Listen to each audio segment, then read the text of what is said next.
Lancer dans une interview maintenant avec quelqu'un, vous savez que j'apprécie beaucoup, puisque c'est pas la première fois qu'il vient nous rendre visite, il vient nous parler de sa musique, on a déjà échangé beaucoup, beaucoup, beaucoup, et puis c'est quelqu'un qu'on suit, comme avec Vinyl Time, on grandit, lui aussi grandit avec son groupe, et on est très content d'avoir avec nous ce soir en direct, une nouvelle fois, le batteur fou de Chris AOR, Arnaud Carnielli est avec nous, il va nous présenter son nouveau single, en tout cas, parce que mine que rien, ça avance, ça avance, ça avance. On va tout de suite lui demander si tout va bien. Monsieur Arnaud, bonsoir, comment vas-tu? Nous entends-tu?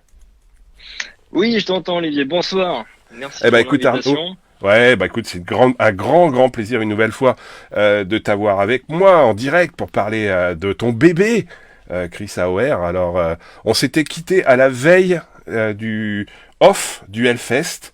Et puis on a rééchangé nous en off pour le coup, mais on peut peut-être repartir de là en tout cas, et puis de se dire Arnaud, que de chemin déjà parcouru avec ce groupe, mine que rien, on va dire, donc ce nouveau single qui est disponible depuis le 8.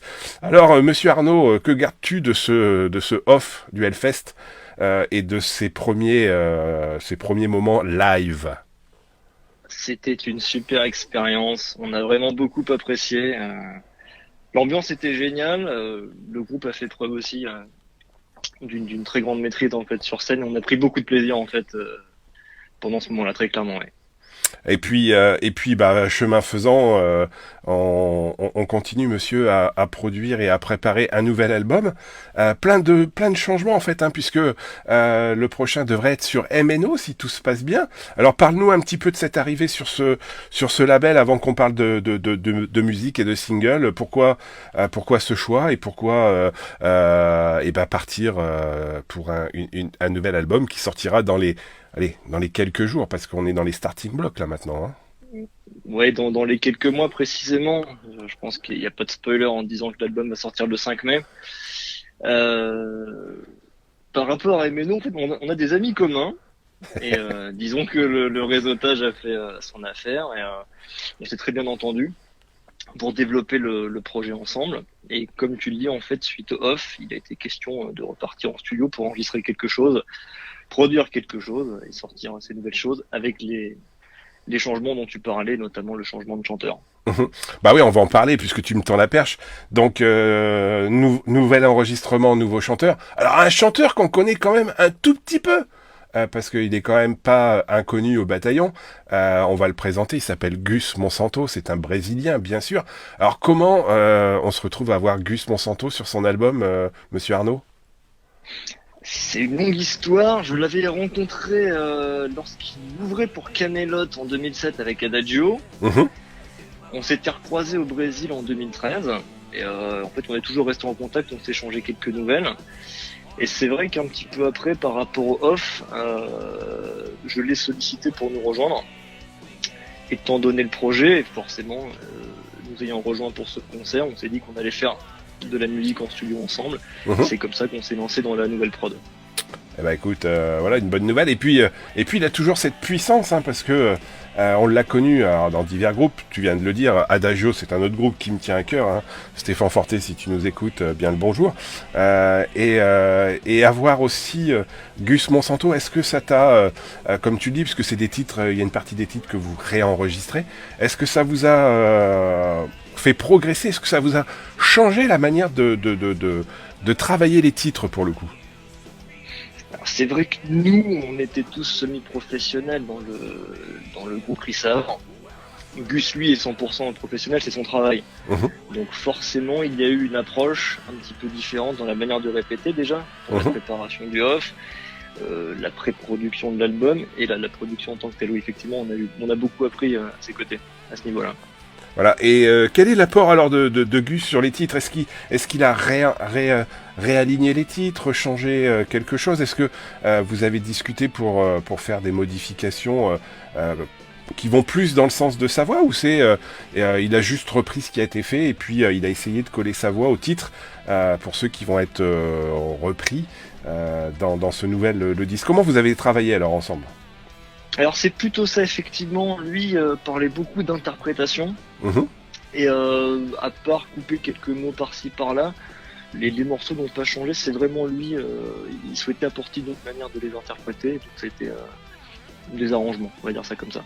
D'accord. Et est-ce que vous avez apprécié, je pense que oui pour le coup, mais de travailler comme ça et d'avoir un grand professionnel avec vous pour un jeune groupe, c'est pas rien quand même. Et de refaire de refaire ces travaux avec lui, ça, est-ce que ça t'a ouvert l'esprit pour d'autres aventures autour de ce disque, par exemple d'autres singles, un vidéoclip par exemple ou des choses comme ça. Est-ce que maintenant d'avoir un chanteur de cette acabli, de cette ossature, hein, voilà, voilà quand même quelqu'un qui est quand même un vieux routier, on va dire entre guillemets, même s'il est encore jeune, hein, ça t'a ouvert d'autres envies en fait. C'est ça. Donc déjà, on a beaucoup appris à ses côtés, ça c'est indéniable. C'est un professionnel qui est sur la route depuis de nombreuses années maintenant. Il a collaboré avec des personnes dans le monde entier, et ça c'était une transmission d'expérience très très intéressante. Comme tu dis également, les perspectives changent. Il a un nom malgré tout aujourd'hui, et c'est vrai qu'on peut envisager des choses qui n'auraient pas été forcément envisageables plus tôt avec notre groupe semi-professionnel. Donc oui, on réfléchit un petit peu. Là, on est vraiment centré sur la sortie de l'album, le single, donc la lyrics vidéo qui l'accompagnait. Mhm. On va tranquillement arriver jusqu'au mois de mai. C'est vrai qu'on réfléchit un petit peu après comment pour la suite. D'accord, le morceau on l'écoutera juste à la fin de l'interview, hein, les amis. Pour ceux qui vont peut-être découvrir Chris Hauer, on va demander un petit peu à Arnaud de se présenter, son matricule, son numéro de carte bleue, son mot de passe, tout ça, vous allez voir, on va tout demander. Le morceau s'appelle Abyss of Oblivion, il sera juste après. Alors Arnaud, tiens, justement, parce qu'on est quand même entre nous, on parle beaucoup, moi j'ai la chance de discuter souvent avec Arnaud, parce que, comme vous l'avez compris, on discute un peu de tout autour de la musique. Arnaud, pour ceux qui veulent découvrir Chris Hauer, est-ce que tu peux faire un petit résumé du groupe aujourd'hui et puis le côté prog, synthé, voilà, tout ce que vous amenez aujourd'hui. Peux-tu nous présenter carrément le groupe, voilà. Alors le groupe, ce projet date depuis que j'étais au lycée, hein, si on va vraiment au tout début à la genèse.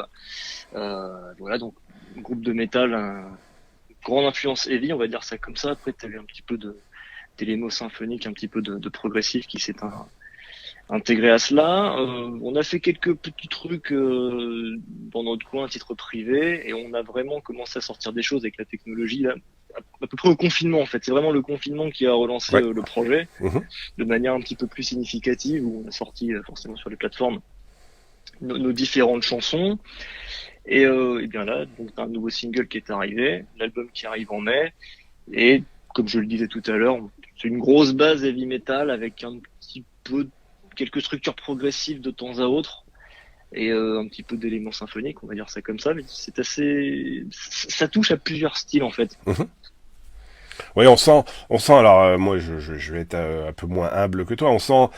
Tu parlais de Kaamelott, on sent du symphonique, on sent des choses, voilà, dans ces styles-là. Est-ce que, tiens, ça pourrait être une idée, Arnaud, je te la balance comme ça, hein, puisqu'on discute entre nous. Personne nous écoute, hein, tu sais, on est entre nous ce soir.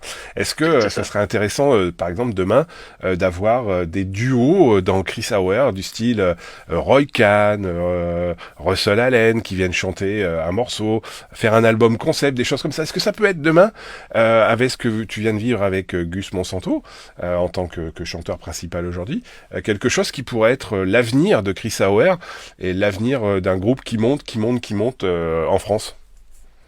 Tu as donné quelques noms vraiment très intéressants. Roy Khan est forcément quelqu'un que j'apprécie beaucoup par rapport à ses capacités d'écriture dans Kaamelott et tout ce qu'il a fait. Ce serait un rêve, hein, même on va se le dire franchement. Pareil pour Russell Allen. Effectivement, ce sont des choses qui pourraient être envisageables. Encore une fois, il est plutôt question là de finir tout ce qui concerne cet album, de se poser les bonnes questions par la suite. Mais il est vrai que ce genre de perspective semble envisageable, clairement. Ouais, alors justement, tu parles d'album. On va juste revenir à la genèse de cet album parce que pour le coup, réenregistrer des titres, c'est toujours simple et pas simple. Comment vous avez travaillé alors pour le coup? Parce que toi, les titres, tu les connais. Gus, comme tu le disais tout à l'heure, est venu en mettant sa voix. Comment s'est passé l'enregistrement? Vous avez travaillé à distance? Il a été avec vous? Vous avez retravaillé des choses qui ne te plaisaient pas, des premiers titres qui avaient été mis en place? Comment vous vous êtes organisé pour le coup? Tout a commencé par rapport au off en fait. Les morceaux que tu vas retrouver dans l'album sont ceux qu'on a joués au off. Donc on a pu les travailler à distance dans un premier temps. Ensuite on a répété ensemble un petit peu avant le concert. Mhm. Et tu auras un morceau inédit, donc qui est totalement nouveau, hein, qu'on a travaillé ensemble, là bien plus en détail forcément vu qu'il n'avait pas été enregistré par le passé. Et donc on est peut-être allé un petit peu plus travailler la ligne de chant notamment et ce qu'il voulait faire. Et après, il a enregistré dans son studio au Brésil. Et ma foi, le résultat est ce que tu as pu voir dès mercredi avec la sortie du single et Ouais. pour le reste au mois de mai. Bah écoute, on va être impatient, on va attendre d'avoir le promo pour le bien sûr le chroniquer, être vache avec toi, hein, tu l'imagines bien, Ah oui, hein, oui. on va pas être gentil comme d'habitude. Arnaud, tu parles effectivement de réfléchir à la suite.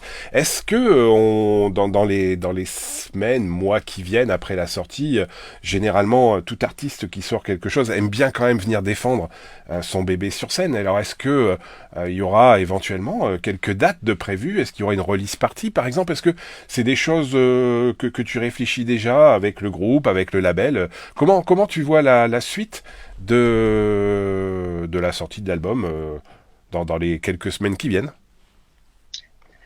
Release party envisageable. À voir ça, c'est vrai qu'on n'a pas encore parlé de ça avec le label. Ça pourrait être quelque chose de très intéressant à faire. Mhm. Pour les dates, malheureusement, pour le moment, aucune n'est bookée. Et on a aussi ce problème logistique avec un chanteur qui est au Brésil. Donc ça demande une énorme organisation en amont. Tu sais comme moi que ce genre d'événements, tous les concerts et festivals, se prévoient énormément de temps à l'avance. Bien Et sûr. c'est vrai que là, dans un avenir proche, je ne vois pas de date, de manière totalement objective. D'accord. Bah écoute, on suivra l'actualité. On va Euh, essayer de le défendre, mais c'est vrai que là, non, j'ai pas de croustillant à te donner là. Il y Non, aura bah pas écoute, c'est pas pas de grave. date tout de suite. On te réinvitera quand tu seras sûr. Et puis voilà. Hein, qu'est-ce que tu veux que je te dise? Voilà. Bon, en tout cas, l'album donc arrive début mai dans les bacs. Est-ce que tu peux nous parler aussi de la pochette? Parce que moi j'ai toujours trouvé c'était un grand, si tu te souviens, il y a quelque temps quand on discutait des pochettes et de ce qu'il y avait à mettre, comment mettre le logo, les couleurs et ainsi de suite, on avait longuement échangé des longues soirées d'hiver et de Covid sur la pochette. Alors cette pochette là, comment est venue l'idée? Alors, déjà, il faut que tu saches que la pochette de l'album V2 ne sera pas la même. On l'a un petit peu changé. L'idée de la pochette que tu montres à l'écran était quelque chose en rapport avec la mythologie grecque. Chrysa, en fait, Hum, signifie en grec l'homme à l'épée d'or. Donc, mhm, ça tournait autour des océans et de Poséidon. Et par rapport notamment à certaines chansons comme Emperor of the Seas, l'empereur des mers, on voulait un décor marin qui reprenait en fait un petit peu certains éléments de ce qu'on avait dans les textes. Mais comme je t'ai évoqué, la prochaine pochette sera un petit peu différente. Je te la montrerai en temps voulu. Et là, on est plus, si tu as suivi la communication récemment, sur les éléments, en fait, les différents éléments qui forment l'univers, donc l'eau, le feu, la terre, le vent hum. et l'esprit. Et voilà, on avait communiqué là-dessus il y a quelques semaines, et c'était pas un hasard. Tout ce que je peux dire pour le moment. Voilà, bah écoute, t'as bien teasé. Écoute, Voilà. on va continuer à suivre. Le disque normalement sera disponible, je pense, dans toutes les bonnes raisons. Ils seront disponibles, je suppose, via le site Facebook, via les différents réseaux classiques, on dira. Normalement, c'est quand même une belle sortie qui arrive. Est-ce que toi aussi, là, pour le coup, avec le temps passant et puis la première sortie du single, les premiers retours, est-ce que tu es satisfait des retours, deux d'avoir une distribution large pour faire parler de Chris Ahor dans les semaines qui viennent?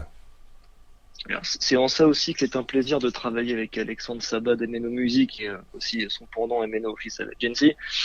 On va pouvoir sortir l'album comme il se doit, c'est-à-dire avec une sortie digitale, mais aussi une sortie physique. Mhm. Et ça, c'est très important. C'est vrai que ça nous tient encore à cœur aujourd'hui, pour les vieux briscards que nous sommes. Ouais. Et oui, oui, oui. Et les retours pour le moment du single sont positifs, effectivement, ça fait plaisir, notamment sur la vidéo. Donc non, là pour le moment, on est vraiment très très content. Eh ben, en tout cas, moi, je vais inviter tout le monde à aller faire une petite visite de la page Facebook du site. Chris Auer, et puis d'aller regarder la vidéo sur YouTube notamment, hein, puisque elle est disponible. On la remettra dans les liens et dans le chat dans un instant, et puis vous pourrez aller cliquer après l'émission. Partez pas tout de suite, attendez la fin de l'émission, il y a encore des choses bien, d'aller regarder cette vidéo. Arnaud, je pense que avec tout le temps passé, comme moi, avec à travers la passion de la musique, c'est quand même un bon moment quand même de se dire on y met de l'énergie, on y met de l'argent et on sort des choses. Est-ce que tu es très content de pouvoir nous partager une nouvelle fois de la musique de Chris Auer en 2023? Parce que ça aurait bien pu s'arrêter en 2021 ou 2022 pendant la période Covid, mais tu es toujours là, et moi, comme tu le sais, on se suit depuis un moment. Alors est-ce que tu es toujours aussi, on va pas dire stressé, parce que c'est quand même pas le but, mais aussi anxieux à la sortie d'un nouveau bébé? Tout à fait. Très très content de pouvoir proposer de nouvelles choses. C'est vrai, comme toi, la musique est une passion depuis que je suis tout petit en fait, depuis de nombreuses années. Pouvoir confronter ça, présenter des choses en fait que tu écris est toujours un véritable plaisir. Donc oui, c'est comme tu dis, beaucoup d'énergie, beaucoup de travail. On sent une sorte d'accomplissement à ce niveau-là. C'est très plaisant, on a hâte. Pas forcément stressé, mais vraiment hâte. Bon, bah écoute, on va suivre ça. On va suivre, bien sûr, l'évolution de Chris Auer dans les semaines et dans les mois qui viennent, pour le coup. On suivra, bien sûr, les dates. On suivra la sortie de l'album. Il sera, bien sûr, dans les albums à suivre dans Last Ride, sur Vinyl Time, dans la rotation de la radio. On vous fera partager notre passion autour de Chris Auer, parce que c'est une belle équipe, et puis Arnaud est quelqu'un que j'apprécie beaucoup, comme vous le savez. Donc si on peut donner un petit coup de main, on sera les premiers à lui donner un petit coup de main, bien sûr. Arnaud, avant de terminer, est-ce que tu peux nous présenter le morceau qu'on va écouter juste derrière pour finir cette interview, Abyss of Oblivion? Alors c'est un morceau court, ce qui est assez rare chez nous. On est plutôt normalement autour de 5-7 minutes. Rythme ternaire, mais malgré tout, malgré la faible longueur du morceau, il y a pas mal d'ambiances différentes, et je pense que c'est un bon morceau pour découvrir un petit peu Chris Auer. Ça touche un petit peu à toutes les ambiances, donc c'est peut-être une belle manière, une belle entrée en matière pour ceux qui ne nous connaîtraient pas.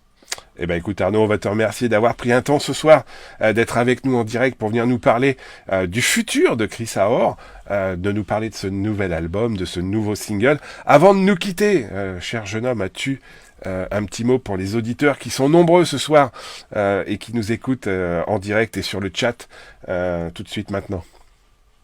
Déjà, merci à eux de soutenir Vinyl Times, qui est une bien belle initiative. Merci à eux pour donner leur chance de temps en temps à de nouveaux groupes.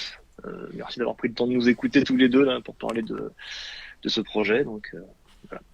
Très très content d'avoir pu parler du single avec eux, avec toi, et de partager tout ça. Eh ben écoute, on va écouter tout de suite ce single pour ceux qui ne l'ont pas encore découvert. Donc on écoute Chris Auer, le morceau s'appelle Abyss of Oblivion.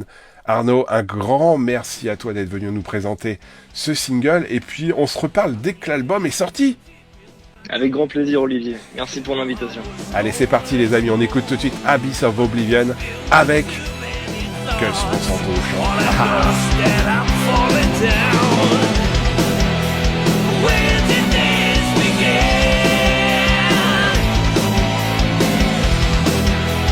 What's the